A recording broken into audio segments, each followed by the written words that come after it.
Hey, I'm Jake Kumar, the BassBlaster, and this is your Seafoam Top 5 of the week in bass fishing.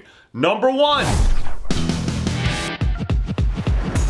Alright, big congrats to Bryan the Velvet Hammer Thrift for winning the Redcrest, the Major League Fishing Redcrest Championship on Lake Norman, North Carolina. He was one of the favorites in it because he knows the lake and won actually his first big tournament there, the FLW Tour event in 2010.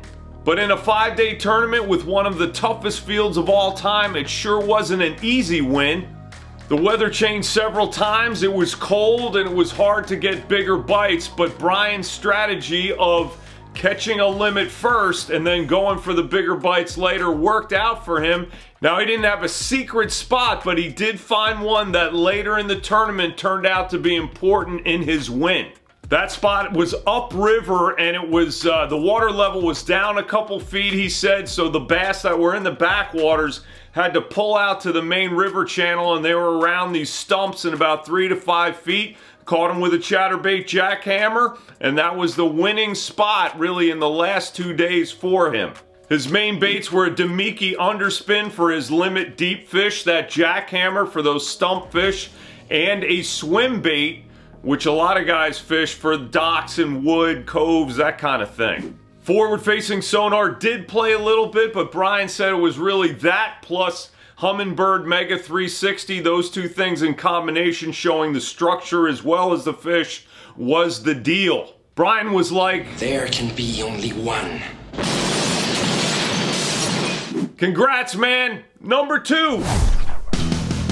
Most of the top finishers at the Redcrest Championship had a 1-2 punch of a Senko or other stick worm and a swim bait. The Senkos were fished around docks, dock pilings, dock brush because the water was clear and cold, and that's the structure on the lake. And the OG Senko seemed to be the one that was used the most, and the colors were usually green pumpkin or baby bass. Now, when it comes to the swim baits, there were 3 types used, basically hard swim baits like Edwin Evers used sometimes, and also Matt Lee. Then you had bigger soft swim baits like were used by Alton Jones Jr. and Adrian Avena.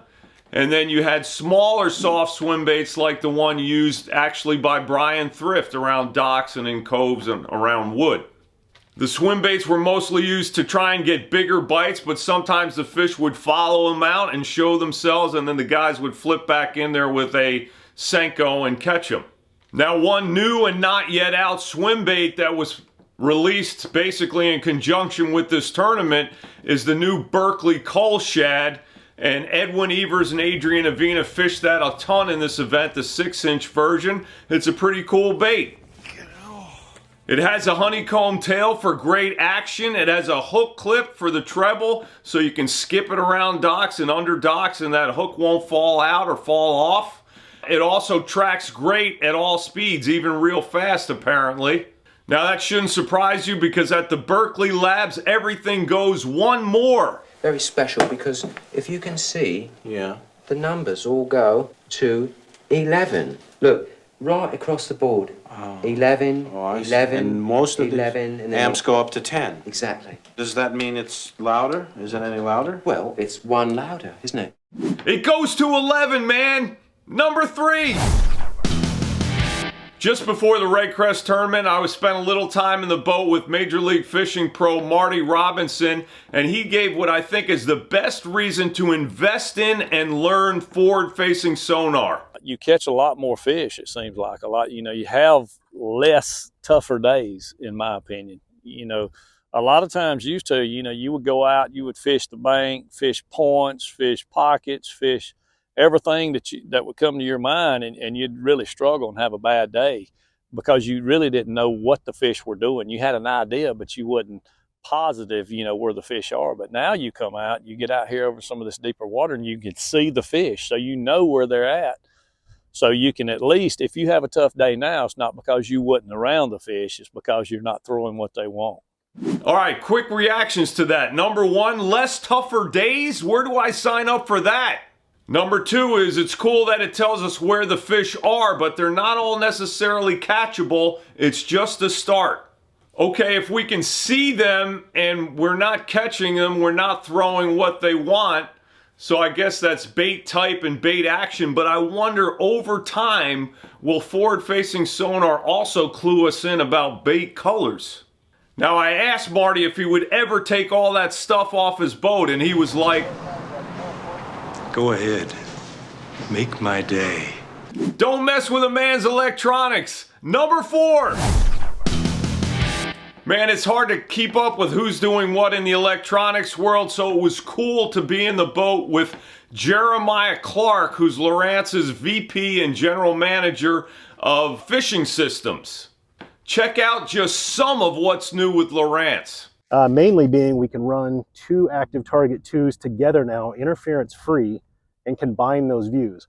So if you're running 2 transducers, if you like the scout view, that overhead look down at the water, you know, looking at like you're looking down from the sky, that's normally a 135-degree wide view if you're using an active target. With 2 active target 2s and an HDS Pro, you can combine that to a single image and have almost 270 degrees of overhead coverage, looking straight down on the water to see where the schooling fish are, to see where the beds are, to see where the structure is. If you're not much of a scout mode user and you've always thought, man, I'd like to have a little bit more coverage with my active target, instead of just looking forward, I'd like to see more, we can combine 2 active target 2s now to get a 180 view. So there's no more cutoff directly just beneath the boat. You can actually see everything in front and behind. Also, if you don't like those, you can run 2 active targets at the same time and do in a split screen with 1 scout and 1 forward, so you can scout those locations and then target those fish. Is that amazing or what? Forward-facing sonar has already moved beyond just 1 beam. I was like, Jeremiah, how far can this go, man? And he was like, to infinity and beyond. I believe it. Number 5. Well, the newest announced bass boat, I think, is the biggest one ever, and it for sure is the most expensive. Now, I think the Lurion or Lurion, I'm not really sure how to pronounce it, Ion 21 is just in the concept stage right now. But if built, it will be all electric. It'll have 4 seats. It'll be 23.5 feet long with about a 9-foot beam. And it says it will go 100 miles an hour and run 200 miles per charge.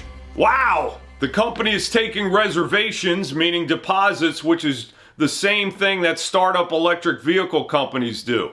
Now that's a $500 deposit, but it's a $185,000 purchase price. Let me see. That's not good. They said market price. What market are you shopping at? Oops, I almost forgot. Now, a boat that can run 100 miles an hour silently, remember, no gas outboard, man, they need to give it some kind of noise for safety reasons. Now, it could be a really cool noise like this, or like this. Let's see what happens, man. That's all I got for you this week. Thank you for watching. Thank you, Seafoam. Go to bassblaster.com or .rocks to sign up for the juicy Bass Blaster email for all this info and more. See you next week. God bless you.